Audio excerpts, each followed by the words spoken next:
Special అండి. ఒక పక్క అయితే ఇడ్లీ పెట్టేశాను, ఇంకో పక్క అయితే ఎసరు పెట్టేశానండి. బియ్యం అయితే కడిగేసి ఉంచుకున్నాను.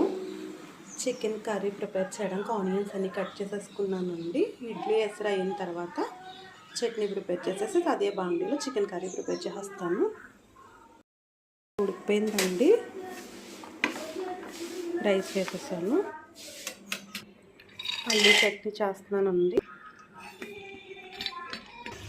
వేగిపోయినాయండి. తీసేసుకొని ఉప్పు, పసుపు, చింతపండు వేసి మిక్సీ పట్టేసుకుందామండి. చట్నీ రెడీ అయిపోతుంది. ఇదే బాండీలో కర్రీ ప్రిపేర్ చేసేసుకుందామండి. ఇంకా వాచ్ చేసుకుందాము.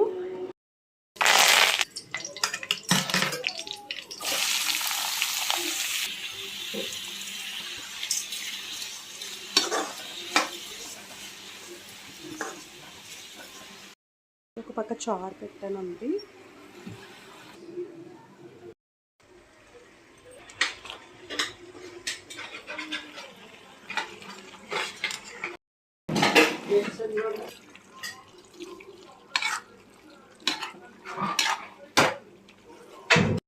చేస్తామండి.